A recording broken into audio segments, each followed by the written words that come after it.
तो इसका मतलब ये है कि आने वाले टाइम में there is a strong possibility कि आईटी और सॉफ्टवेयर से रिलेटेड जो जॉब्स हैं वो कम होने वाली हैं और सिविल और मैकेनिकल और ये सारी जो जॉब्स हैं वो बढ़ने वाली हैं। बढ़ने वाले, दिस इज क्योंकि ऑल्सो फ्यूचर में रोबोटिक्स आएगा तो वो सब कुछ अपने आप नहीं हो जाएगा, उसको Correct. हार्डवेयर को भी तो संभालने के लिए कोई चाहिए ना। भी चाहिए, एग्जैक्टली। तो हो सकता है वहां पर डिमांड बढ़ेगी फ्यूचर में, लेकिन सप्लाई कम होगी। सप्लाई कम तो इसका उल्टा हो जाएगा जो आज हो रहा है। आज हो रहा है, exactly. Do you agree with this point जो मैं कह रहा हूं कि मतलब आने वाले टाइम में हो सकता है जो और स्ट्रीम्स है इंजीनियरिंग में या और भी ऐसी स्ट्रीम्स जहां पर के लोग नहीं जाते हैं, हो सकता है वहां पे डिमांड बढ़ेगी। Yes. और जहां पर अभी आज की डेट में सब लोग जा रहे हैं ऑन द बेसिस ऑफ के पास्ट में 10-20 साल में क्या हुआ है, डेफिनेटली। तो आने वाले 5-10 साल बाद कुछ और ही हो रहा होगा। एग्जैक्टली, डेफिनेटली होना ही है।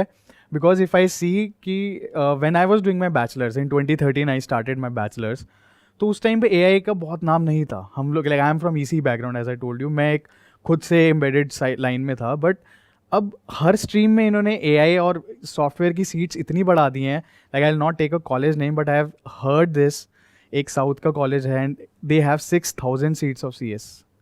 ये पूरे कैंपस की भी नंबर नहीं होता कि 6000 सीट्स मैं एक ब्रांच को डेडिकेट कर रहा हूँ। So they have 6000 seats available right now कि जो पूरा पर सीएस कंप्यूटर साइंस पढ़ा रहे हैं। तो आने वाले टाइम में मैं भी ये देख पा रहा हूँ विद इन 10 ईयर्स जो अभी लोग सिविल या मैकेनिकल से हट गए हैं, and which is very much required in automotive industry, in construction based things, everyone need civil engineer, mechanical engineer, जो उनकी एक कोर एक्सपर्टीज है उस लाइन में। वो अगर हमें बंदे नहीं मिलेंगे तो ऑब्वियसली वो एक डिमांड फिर से आएगी, and then they like people will follow that trend कि हाँ चलो अब सिविल लेते हैं, मैकेनिकल लेते हैं। But that I can see definitely will happen in next 5 to 10 years। अच्छा, एक बहुत इंटरेस्टिंग थॉट है जो मैंने कहीं पढ़ा कि कोई एक गूगल का एम्प्लॉई है जिसने जॉब छोड़ दी क्योंकि उसने कहा कि जो एआई है वो सेंटिएंट है, यानी वो लिविंग है। उसने कुछ ऐसा होता हुआ देखा बैकएंड पे जो यूजुअली लोग नहीं देखते हैं। उसका ये फियर था कि AI is sentient in the sense कि AI is conscious.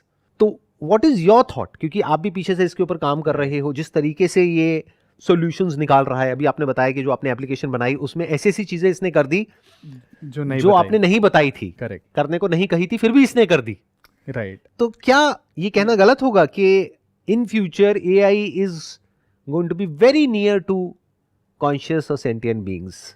I think yes. Why? Because अभी जो लोग हैं ना, मतलब मैंने जितने लोगों से I do lot of like mentoring and all, so कहते हैं कि एआई के पास फीलिंग नहीं है। आई गेस आपके भी शो में लोग आए थे और ये बोलता है AI can not have that feel. ठीक है, वो एक फीलिंग या वो डिसीजन नहीं ले सकता। बट अगर हम इसके एक रिवर्स पे जाएं, रिवर्स साइकोलॉजी देखें, तो AI is only influencing your decision, और भी बहुत पहले से, नॉट अभी। बट अभी जो डिफरेंस है, लाइक आपने जो बोला सेंटिएंट जो अब हुआ है, एक लिविंग कॉन्शियस है उसमें, मैं उसका अगर एक डिफरेंस बताऊं लोगों को कि कैसे हुआ है, AI was solving from last I would say 5-10 years से टास्क सॉल्व कर रहा है, but it was very specific कि एक डोमेन में, कि मैं कैमराज हैं, ऑब्जेक्ट डिटेक्ट किया, आई वांट टू ड्राइव, और उसके बेसिस पे डिसीजन लेने हैं। देन एक हेल्थ केयर में ट्यूमर डिटेक्शन, एक एआई को, डीप लर्निंग मॉडल को हमने इमेजेस दिखा दी एक्सरे की, एक नॉर्मल, एक ट्यूमर से कैंसर डिसीज, उसको ट्रेन कर दिया, and it is like now predict seeing the image कि ये बंदे को कैंसर हो सकता है, कितनी एबिलिटी है, 90% accurate, 95, and it has achieve more than 95% accuracy. तो स्पेसिफिक हो गया बेसिकली, वो स्पेसिफिक टास्क एक सॉल्व कर रहा था, and that is limited, and हम लोग भी यही सीख रहे थे। एआई अभी तक एक टास्क कर रहा था, but now it can handle multiple task at the same time, कि वो अपनी लर्निंग से, जो एक तरह से ह्यूमन लर्न करता है, और इसको मैंने लिंक किया अपने ह्यूमन माइंड से, तो विच इज़ वेरी सिमिलर। क्योंकि हमारे माइंड में अगर हम देखें एक बायोलॉजिकल न्यूरॉन, अगर किसी ने अगर स्टडी किया हो, तो उसमें 5 मेन कंपोनेंट्स हैं, विच इज़ न्यूरॉन तो मेन है ही, आर सेंसेस जो हम लेते हैं पूरे वर्ल्ड से, आईज, ईयर्स, हैंड्स, ठीक है, और एक हमारे डेंड्राइट्स हैं और एक्सॉन है। ये हैं, डेंड्राइट्स का काम है इनपुट सिग्नल लेना, एक्सॉन का काम है आगे सप्लाई करना, मतलब आगे न्यूरॉन्स को बनाना, और we have millions of billions of neurons जो आपस में कनेक्टेड हैं, एंड उसके बेसिस पे हम डिसीजन लेते हैं। This is our human thing, कि मैंने एक इन्फॉर्मेशन ली, माइंड ने प्रोसेस की, उसका आउटपुट मेरे को डिसीजन लेना है, मैंने कर लिया। तो एआई भी सिमिलर है, क्योंकि हम उसको बोलते हैं आर्टिफिशियल न्यूरल नेटवर्क, उसका नाम ही यहीं से आया है, आर्टिफिशियल न्यूरल नेटवर्क। बहुत सारे न्यूरॉन्स हैं, 96-98 लेयर्स हैं, अगर आप ChatGPT की बात करो, इतने सारे पैरामीटर्स हैं, इतना सारा उसको इन्फॉर्मेशन दे दी गई है, आपस में सब कनेक्टेड है neurons, which we call it as hidden neural networks. So आपस में सब कनेक्टेड है, जैसे ह्यूमन ब्रेन कनेक्टेड है neurons. If I see my life schedule कि सुबह से लेकर शाम तक जो मैं चीज़ें करता हूँ या एक ह्यूमन नॉर्मल करता है वो AI कर रहा है, एंड उसका बेसिक वही है जो न्यूरल नेटवर्क्स हमारे हैं. क्योंकि अगर मेरे पास न्यूरल मतलब मेरे बायोलॉजिकल न्यूरॉन्स डैमेज हो जाते हैं, मैं कुछ नहीं कर पाऊंगा उस केस में. बट मेरे सेंसेस लाइव हैं, सिमिलरली उसके भी न्यूरॉन्स लाइव हैं, एंड हम उसके बढ़ाए जा रहे हैं अभी. लाइक मुझे लगता है कि हाँ वो स्टेज आ जाएगी, बिकॉज इन्फॉर्मेशन उसके पास अनलिमिटेड है जो मेरे पास एक लिमिटेड है. तो इट कैन अचीव और मोर देन ह्यूमन इंटेलिजेंस, और वो सॉल्व कर लेगा सारे task because it's a machine. अगर हम जो भी करते हैं मतलब as humans, as sentient beings, as living beings, उसको दो पार्ट में डिवाइड कर दें. एक which can generate some kind of value for others, जहाँ से पैसा कमाया जाता है. दूसरा which is not generating any kind of value. तो अगर कुछ ऐसे टास्क हैं जो वैल्यू जनरेट नहीं कर रहे हैं, जैसे फीलिंग्स हो गई, इमोशंस हो गए, रिप्रोडक्शन हो गया, एक्सक्रीशन हो गया, ये सारे जो टास्क हैं they are not generating any kind of value for society at large. तो अगर इसको हम एक तरफ कर दें और सिर्फ उसकी बात करें which is generating some kind of value, यानी कोई प्रोडक्ट है, सर्विस है, उसकी R&D है, उसका डेवलपमेंट है, उसकी मार्केटिंग है, अगर इस सबको हम देखते हैं जो भी वैल्यूएबल टास्क्स हैं जो एक ह्यूमन परफॉर्म करता है, वो सब AI कर लेगा, उससे बहुत बेटर तरीके से परफॉर्म कर पाएगा आने वाले कुछ सालों के अंदर. एग्जैक्टली. इतनी बेसिक सी बात बहुत सारे लोग नहीं देख पा रहे हैं, and they are in a denial mode, और ये बात सुनते ही उनको डर लगने लग जाता है. राइट. वो एक अभी स्टेट में लाइक वो खुद के यूज़ नहीं कर रहे अभी. लाइक ऑब्वियसली अगर कोई भी टास्क में है तो बिग पिक्चर अभी क्लियर नहीं है, बट ये होने ही वाला है, हो रहा है बहुत अच्छे लेवल तक. बट आने वाले टाइम पे यस, जो वैल्यू एड्स हैं ह्यूमन के सोर्सेज हैं, because everyone is doing research उस चीज़ को ऑटोमेट करने के लिए ही, कि आज कुछ टास्क है जिसमें मेरे को इतनी मैन पावर रिक्वायर्ड है, इतने टूल्स रिक्वायर्ड हैं, ये प्रोसेस उसका लेंदी है. Everyone is solving that problem कि इसको छोटा कैसे किया जाए, इसमें कॉस्ट कैसे कटिंग की जाए और इसको और ऑप्टिमाइज कैसे किया जाए.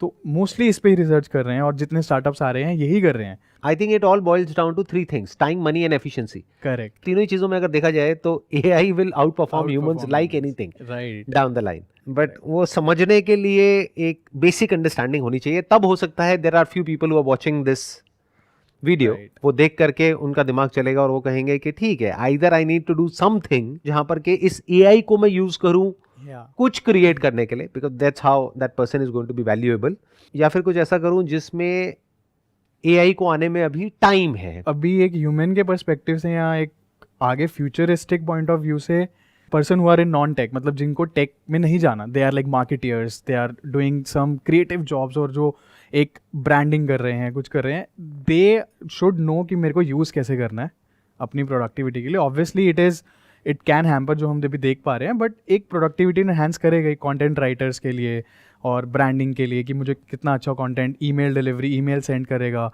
तो मेरे को यूज़ करना तो आना ही, यूज़ करना तो सबको ही आना चाहिए. तो मेरा एक अभी पर्सपेक्टिव ये रहेगा लोगों के लिए कि आप यूज़ तो करो, जितने टूल्स आ रहे हैं एटलीस्ट अवेयर रहो, इग्नोरेंट मत रहो कि कुछ नहीं होगा, we will continue. No, just learn it. और जो बंदे डेवलपमेंट साइड में जाना चाहते हैं, which is very like specific, कि जिनको टेक में जाना है, दे शुड लर्न कि कोर वो कैसे काम करता है.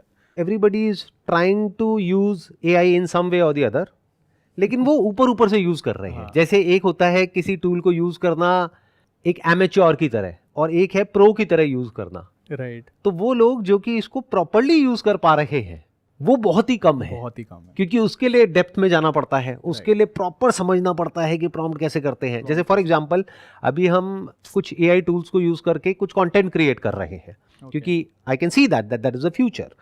तो अब जब हम वो कर रहे थे, तो जो हमारी टीम थी, जो कोर टीम थी, जो कंटेंट क्रिएट कर रही थी, वो नहीं कर पा रहे थे.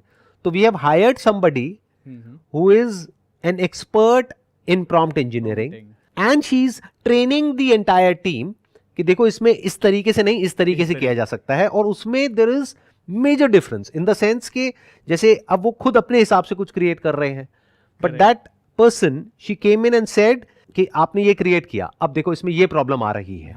सो you need to add some negative prompts in order to exclude those things जिसकी वजह से आपको प्रॉब्लम आ रही है. करेक्ट. तो there are people who are getting into it but at a very surface level. तो I think they will be replaced by professionals, correct, जो प्रॉपर्ली समझते होंगे कि उसको यूज कैसे करना है. For example somebody is there in data analytics, तो जिसको प्रॉपरली समझ आता होगा, बेसिक तो सबको समझ आ ही रहा है कि एक CSV को अपलोड करो, XLS को अपलोड करो, Right. उसको चार्ट्स में कन्वर्ट कर दो, वो तो कोई भी कर सकता है। वो तो जो Exactly. मैनेजमेंट है वो खुद ही कर लेगा ना, उसमें उसकी भी क्या जरूरत है उस पर्सन की भी, वो AI ही बना देगा। वो AI बना देगा। But the thing is AI से भी कैसे बनवाना है, Exactly. वो आना दैट इज अ स्किल जो और लोग नहीं कर पा जो नहीं रहे, कर तो उस बंदे की जॉब बच जाएगी। एग्जैक्टली सारा खेल ही अब मेरे को लग रहा है प्रॉम्प्ट्स का ही है इसमें, क्योंकि मॉडल ट्रेनिंग हमें नहीं करना, ट्रेन हमें नहीं करना है, हमें उसको डेटा नहीं देना, वो ऑलरेडी कर चुका है, वो ऑलरेडी ट्रेंड है, डेटा उसके पास है, हमें उससे निकलवाना है।